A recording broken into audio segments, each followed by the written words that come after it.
करहल विधानसभा पहुंचे कैबिनेट मंत्री ओम प्रकाश राजभर। जनसभा को किया संबोधित, सपा कांग्रेस पर साधा निशाना। जनपद मैनपुरी के करहल विधानसभा क्षेत्र में होने वाले उपचुनाव को लेकर भारतीय जनता पार्टी की कोई कोर कसर नहीं छोड़ रही। मैनपुरी की सबसे हॉट सीट करहल विधानसभा पर भारतीय जनता पार्टी कब्जा करने के उद्देश्य से क्षेत्र में कहीं न कहीं आए दिन वीआईपीओं का आना जाना बना रहता है। वहीं बीजेपी अपने उतरने वाले प्रत्याशी को जीत दिलाने के लिए प्रयासरत है, जिसके चलते आज कस्बा करहल में कैबिनेट मंत्री ओम प्रकाश राजभर जनसभा को संबोधित करने पहुंचे, जहां उनका माल्यार्पण कर स्वागत किया गया। वहीं उन्होंने कार्यकर्ताओं के साथ एक बैठक की। उन्होंने कार्यकर्ताओं को संबोधित करते हुए कहा कि आगामी उपचुनाव में हर हालत में भारतीय जनता पार्टी के प्रत्याशी को जीत हासिल कर इतिहास रचना है, क्योंकि करहल विधानसभा क्षेत्र पर हमेशा सैफई परिवार का कब्जा रहा है। जनसभा को संबोधित करते हुए समाजवादी पार्टी, कांग्रेस व बसपा पर भी जमकर निशाना साधा। जनसभा के बाद मीडिया से रूबरू हुए उन्होंने जातीय जनगणना को लेकर बोले, मंत्री सत्ता में समाजवादी पार्टी की सरकार रही, कांग्रेस की सरकार रही और मायावती की भी सरकार रही, लेकिन कोई भी जाति गणना केवल लेकर नहीं बोला। हम 22 साल से लगातार सदन में बोलते रहे, लेकिन किसी ने भी उस तरफ ध्यान नहीं दिया। अब जनगणना होगी तो वह प्रधानमंत्री नरेंद्र मोदी के नेतृत्व में होगी। उन्होंने शिक्षकों की भर्ती को लेकर कहा कि वे लगातार 1986 से अब तक पहल कर रहे हैं। आज 69,000 शिक्षकों की भर्ती को लेकर उन्होंने कहा कि सहयोगी दल हैं, अपनी क्षमता के हिसाब से ही कार्य कर सकते हैं। हाल को जब शिक्षकों की भर्ती को लेकर कुछ लोग उनके पास गए थे तो उन्होंने शिक्षा मंत्री मनोज जी से बात कही, तो उन्होंने दिल्ली से आकर बात करने की बात कही, लेकिन वे शिक्षकों के साथ हैं। उन्होंने मदरसे को लेकर कहा कि अब सरकार मदरसे शिक्षा को लेकर बदलाव करना चाहती है, सुधार करना चाहती है, तो इसमें बुराई क्या है? क्योंकि नमाज के दौरान अगर कोई शिक्षक मदरसे में शिक्षा दिन कर रहा हो, लेकिन नया ज्यादा करने के लिए वह किताब रख देगा और नमाज पढ़ने लगेगा, इसमें हमारी सरकार सुधार करना चाहती है, जिसके लिए केंद्र सरकार 60% धन अर्जित करेगी और वहीं प्रदेश सरकार भी 40% धन देने को तैयार है। तो वहीं हिंदी और अंग्रेजी शिक्षकों की नियुक्ति भी कर रही है। मायावती की पीडीए की तर्ज पर काम करने को लेकर उन्होंने कहा कि प्रदेश में जितने भी नेता हैं सिर्फ पिक्चरों को जोड़ने में लगे हुए हैं। उन्होंने राहुल गांधी पर निशाना साधते हुए कहा कि राहुल गांधी विदेश में जाकर भारत की बुराई करने में जुटे हुए हैं। केंद्रीय मंत्री ओम प्रकाश राजभर ने मीडिया से रूबरू होते हुए क्या कुछ कहा, देखिए खास खबर में। पास हुआ है उस कानून का लाभ हम लोग लेने का काम करें साथियों। इस नाते मैं आपसे कहना चाहता हूँ और आपको बता दूं कि जो विभाग मेरे पास है, बड़ी उम्मीद हमारे कंसल्टिंग इंजीनियर को है और मैं उन साथियों से कहना चाहूंगा कि जिस दिन आदेश जारी हो जाए, मुझे जानकारी हुई, मैंने उसको फाइल बना करके उसको पास कर दिया और वो जिस दिन लागू हो जाए आप चिंता न करो। आप जिस तरह आप दुखी हो उसी तरह हम भी दुखी हैं। आपके दुख को दूर करने के लिए हम अनवरत काम को कर रहे हैं। हमारे पंचायत साहब, आपको बता दूं साथियों, मेरी मंशा, मेरी सरकार की भी मंशा कि अब आपको अगर ये कर देंगे तो मामला फिर चिल्लाने के लिए क्या रह जाएगा। आप मंत्री जी उसी विभाग के वक्फ बोर्ड को लेकर आप क्या रहा है, क्या सोचते हैं वक्फ बोर्ड? मैं आपको बता दूं, देखिए वक्फ बोर्ड के पास वक्फ बोर्ड में जो कमियां हैं आप जानकारी करिए।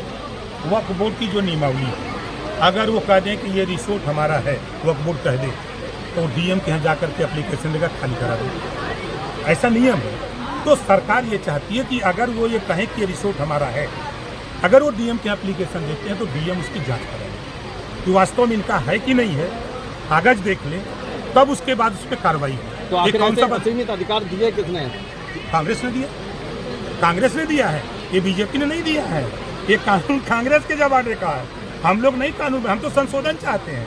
इस तरह की बातों में जो चीजें हो, देखिए आप जैसे किसी क्लास में कोई मुस्लिम टीचर लेक्चर दे रहा हो, नमाज का टाइम हो जाए, अब वो दूध हड़िया खड़ा करेगा या किताब रख देगा और चला जाएगा नमाज, जबकि इस्लाम में नमाज माफ़ी का है। आप क्लास में पढ़ा रहे हो तो पढ़ाओ, फिर अगली नमाज का टाइम हो तो आप जाके दोबारा पढ़ लेना, ये व्यवस्था है। अगर उसमें संशोधन हो रहा है तो कौन सी बुरी बात है। एनकाउंटर को लेकर के काफी सवाल अखिलेश यादव उठा रहे हैं। उन्होंने एक्सपर्ट ट्वीट किया है। उन्होंने कहा कि जो लोग एनकाउंटर की बात कह रहे हैं, जिन शख्स को न्यायालय जाए, तो मैं उनसे ये पूछना चाहता हूँ कि न्यायालय में लोगों की जान वापस आ सकती है जो एनकाउंटर में मारे गए हैं। हम उनसे पूछना चाहते हैं कि जब 67 पूरे प्रदेश में अब तक का जो हमने आंकड़ा देखा है 67 मुसलमानों का इनकाउंटर हुआ जो अपराधी थे, उसके तो नहीं बोल रहे हैं। 20 ब्राह्मणों का इनकाउंटर हुआ है जो अपराधी थे, उस पर तो नहीं बोल रहे हैं। और 19 ठाकुरों का इनकाउंटर हुआ, उसको नहीं बोल रहे हैं। राजभर का हुआ, कश्यप का हुआ, बिंद का हुआ, उस पर तो नहीं बोल रहे हैं। खाली यादव को क्यों बोल रहे हो भैया? यादवों के नेता हो, औरों को बोलो जरा कि खाली यादव की लीडरशिप करते हो। 20% मुसलमान है, आबादी है, 67 लोगों का इनकाउंटर हुआ और आप ही की पार्टी में सांसद थे, विधायक थे। अतीक अहमद किसकी पार्टी के थे?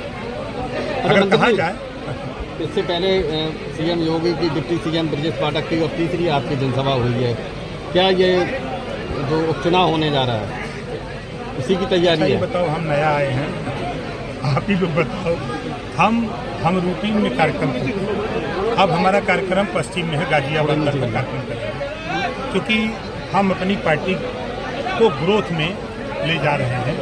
ज़्यादा से ज़्यादा संगठन का विकास हो, लोग अपने हक के लिए जागरूक हों।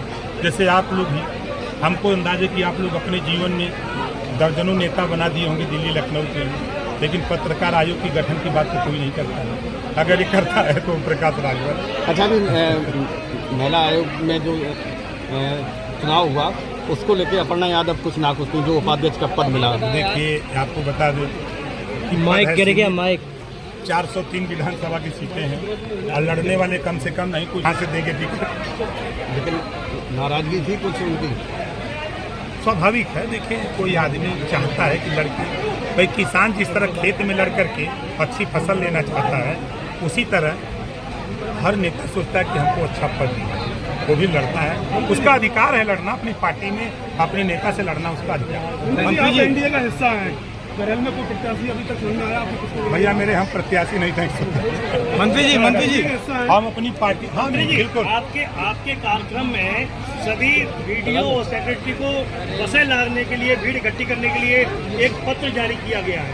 डीपीआर जारी किया है। डीपीआर जारी किया। ऐसी कोई जानकारी नहीं है। यहाँ आए हुए जो लोग हैं वो भारतीय समाज पार्टी के सिपाही, हमारे नेता इस मंडल के, हमें अलग जिले से जिलाध्यक्ष और मंडल अध्यक्ष प्रदेश के नेता आए थे।